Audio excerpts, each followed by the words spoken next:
देखा आपने supreme court ने अब जो नया सारा फरमान निकाला है? देखिए, होना भी चाहिए। हाँ। जो भारत का नागरिक है, हमारे संविधान ने उसे एक वोट, हर नागरिक को करने का अधिकार दिया है। हर नागरिक को अधिकार है कि वो अपना जनप्रतिनिधि चुन सके। लेकिन चुनाव आयोग ये इसीलिए बना था, जिस दिन मेरे देश का संविधान लागू हुआ था उससे एक दिन पहले चुनाव आयोग का निर्माण हुआ था। वो इसलिए बना था कि कोई भी भारत का वासी अपनी वोट डालने से वंचित ना रह जाए। लेकिन चुनाव आयोग है, ये उसको वो अधिकार देने के बजाय उसका वो अधिकार छीन रहा है। और जब मैं भारत के वोट डालने का अधिकारी नहीं हूं तो फिर मैं भारत का नागरिक नहीं हूं।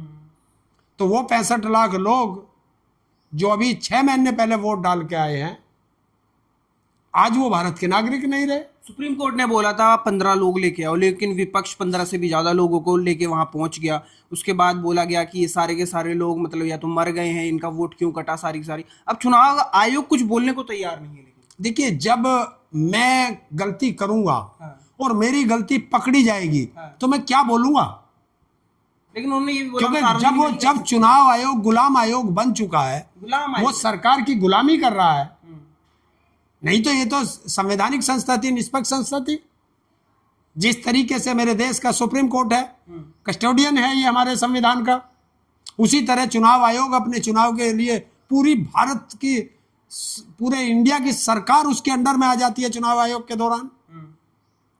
और वो इतनी बड़ी ताकत लेने के बावजूद भी वो सरकार की गुलामी कर रहा है। क्यों कर रहा है? ये फर्क होता है एक परमानेंट नौकरी में और एक अडोप पे रखे हुए नौकर। क्योंकि इसका नाम मत लो। अच्छा।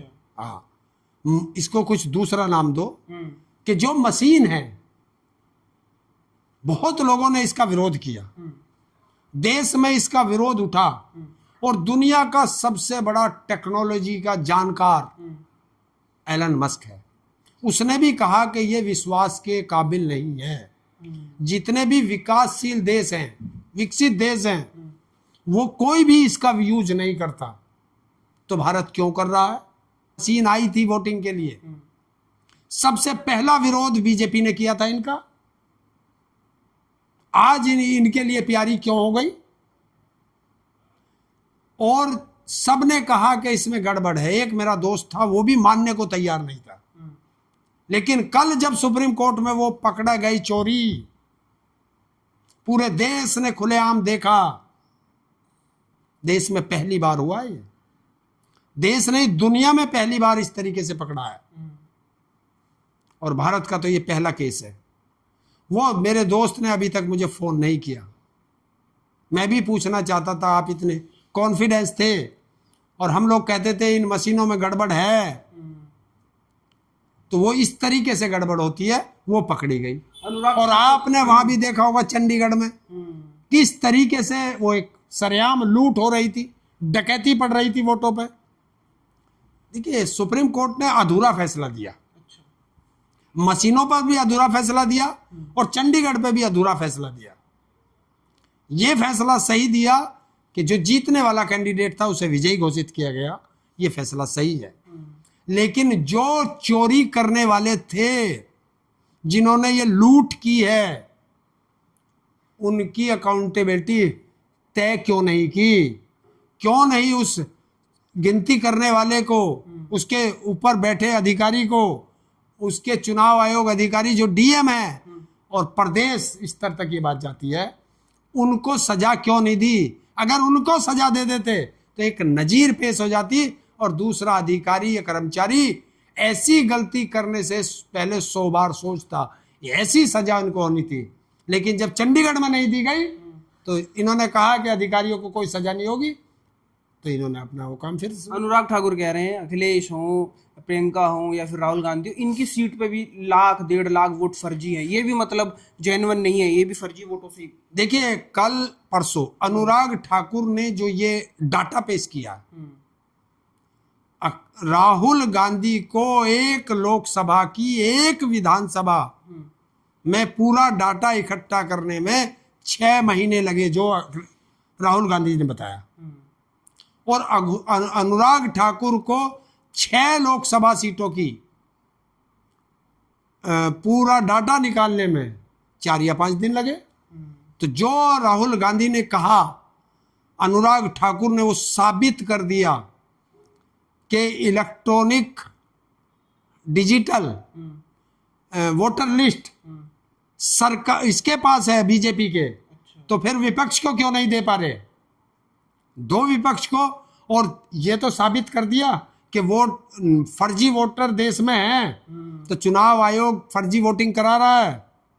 और अगर फर्जी वोट, जैसा उसने बताया, उसने सरकार को नंगा कर दिया कि जो 2024 की सरकार बनी है, ये फर्जी वोटरों से बनी है, लूट तंत्र से बनी है, डकैती पड़ी है वोटों पे। तो 2024 का चुनाव कांग्रेस कह चुकी है कैंसिल कर दो, दोबारा से मतदान कराओ। तो दोबारा से भी तो यही लोग वोट डालेंगे। कौन? दोबारा से कौन सी नई सूची बन जाएगी इतनी जल्दी? क्यों नहीं बन सकती? बनी नहीं बिहार में, तुम बता रहे हो बिहार में बन गई। यही इलेक्शन कमीशन बता रहा है। एक स्टेट और पूरे और देश। दूसरी चीज आज मैं आपसे पूछता हूं, और देश का चुनाव आयोग बताए, भारत सरकार बताए, कोई भी जो देश का है वो आज मुझे बता दो, भारत में रहने पर अगर मैं भारत का नागरिक हूं तो कौन सा डॉक्यूमेंट सबसे ज्यादा लाइबिलिटी रखता है? एक डॉक्यूमेंट ऐसा बता दो जो लाइबिलिटी रखता है, तो हम उसी डॉक्यूमेंट को बनवाएं। पासपोर्ट है? पासपोर्ट सबसे ज्यादा वैल्यूएबल है। कौन कह रहा है? कौन कह रहा है? अगर तुम्हारे पास आधार कार्ड नहीं है तो आपका पासपोर्ट नहीं बनेगा। तो बताओ कौन सा कागज सबसे ज्यादा जरूरी है? अगर आपके पास आधार कार्ड नहीं है तो आपका राशन कार्ड नहीं बनेगा। अगर आपके पास आधार कार्ड नहीं है तो आपका बैंक अकाउंट नहीं खुलेगा। अगर आपके पास आधार कार्ड नहीं है तो आपके बच्चे का एडमिशन नहीं होगा। अगर आपके पास आधार कार्ड नहीं है तो आपका ड्राइविंग लाइसेंस नहीं बनेगा। अगर आपके पास आधार कार्ड नहीं है तो आपका हथियार का कोई लाइसेंस नहीं बनेगा, रिवॉल्वर, पिस्टल, राइफल का। तो ये लूप। और अगर आपके पास आधार कार्ड नहीं है तो आपके बच्चों को स्कूल में एडमिशन भी नहीं मिलेगा। तो आप मुझे बताओ, जो आधार कार्ड इतना कीमती है, उस आधार कार्ड को चुनाव आयोग नहीं मान रहा, तो बताओ किसकी गुलामी कर रहा है? वो भारत के नागरिकों की नागरिकता चेक कर रहा है। राहुल गांधी यात्रा शुरू कर रहे हैं 17 तारीख से बिहार में, 15-16 दिन की, फिर से पैदल। क्या जताना चाह रहे हैं, या फिर ये मुद्दा लंबा खींचने वाला है? देखिए, जब देश का मीडिया सरकार की आगे नतमस्तक हो जाए, उसके चरणों में बैठ जाए, तो अपनी बात जनता तक कैसे पहुंचाई जाए, उसका एक ही माध्यम है, सड़कों पे आ जाओ, जनता तक जाओ, जनता को अपनी बात समझाओ। और हमने पहले भी कहा था और मैं आज फिर कह रहा हूं कि ये मुद्दा इतना बड़ा है और ये मुद्दा जन जन तक पहुंचना चाहिए। और जन जन तक जब ही पहुंचेगा जब इसकी गूंज सड़क से संसद तक होगी। हमने कहा था सड़कों पर आना पड़ेगा, चाहे कोई कितना बड़ा नेता है। अभी तो राहुल गांधी जी आ रहे हैं, तेजस्वी आ रहे हैं, मैं बता रहा हूं, मैं देश के प्रधानमंत्री को भी सड़कों पे लाके छोड़ूंगा। क्या बात कर दी तुमने? अगर देश में राज करोगे तो जनता के बीच में आना पड़ेगा, जनता का दुख दर्द देखना पड़ेगा, जनता की समस्याओं का समाधान करना पड़ेगा।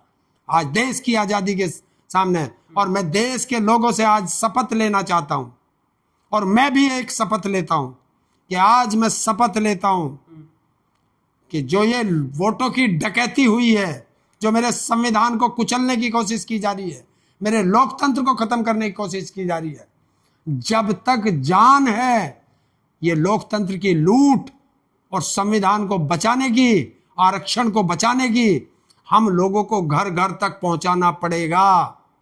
और आज से मैं इस शपथ लेता हूं कि सब काम छोड़ दूंगा, चाहे एक टाइम भोजन ना मिले, लेकिन जनता तक ये बात पहुंचा करके रहेंगे हम लोग। ये शपथ लेते हैं।